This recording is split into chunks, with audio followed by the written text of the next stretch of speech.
The Google Nexus 5, Google's flagship phone manufactured by LG that comes with the latest Android 4.4 KitKat, versus the Apple iPhone 5s with an amazing camera, great looking iOS 7 and Touch ID.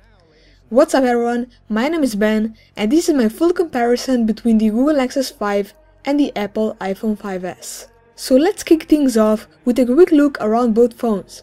On the left you'll find a mute switch and your volume rockers on the 5s and just the volume rockers on the Nexus 5. On the right you'll find your SIM card slot on the 5s and a SIM slot plus the power/sleep button on the Nexus 5. On the bottom you'll find a speaker, lightning port for charging and data transfer, and a 3.5mm headphone jack on the iPhone 5s. As far as the Nexus 5 goes, you'll find an USB port and as well as a speaker and a microphone. On the top you'll find a power/sleep button on the 5s and a 3.5mm headphone jack on the Nexus 5. On the top of the 5s you'll find a 4-inch display, speaker grill, a FaceTime camera and a power button with Touch ID. On the Nexus 5 however, you'll find a 4.95-inch display, a little sensor, a front-facing camera and 3 software buttons.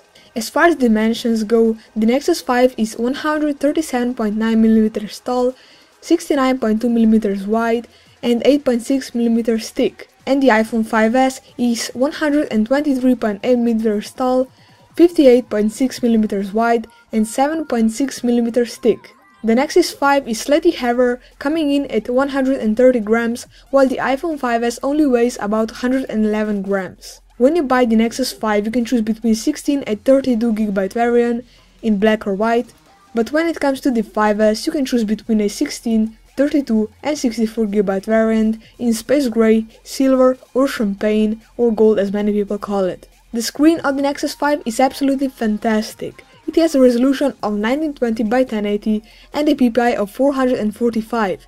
The Retina display on the iPhone 5s is still pretty good, don't get me wrong, but compared to the screen on the Nexus 5, iPhone, go home. I also tend to listen a lot of music in my free time and that's why I really like a good speaker on the phone. The Nexus 5 speaker is okay, but it only has one speaker in 2 grills. That means it's really small and not that great at all. When it comes to the 5s, the speaker was fantastic. Not HC1 fantastic, but fantastic. The sound was loud and clear and I love listening to music. One thing that bothered me about both phones is that the speaker is on the bottom, which means that they can easily get covered by your hand. Up next we have the camera, and this is where the Nexus 5 doesn't show so much of its incredible power. Both phones have the same megapixel count, which is 8 megapixel, but the iPhone 5s just takes way better pictures than the Nexus 5 does. The 5s also has its new two-tone flash, which will take even better pics with flash turned on.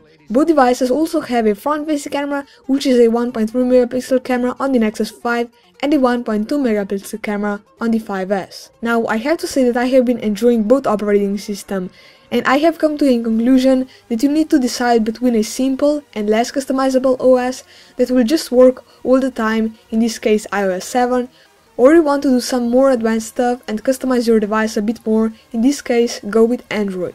Multitasking and app opening was quite a bit faster on the Nexus 5 because it has better specifications than the iPhone 5 does.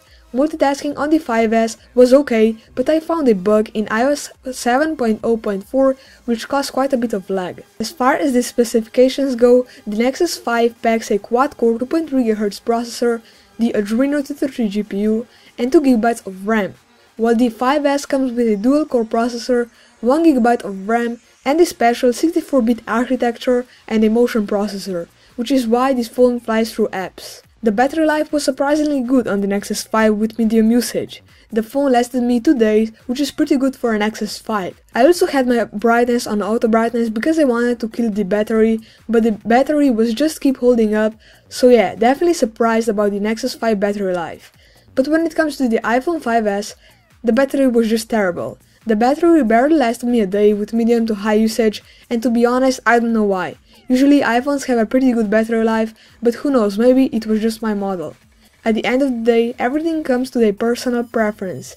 Do you prefer a phone that looks absolutely stunning, lacks a bit of customizability, and just works, or do you want a phone to mess around with, customize it and stuff like that?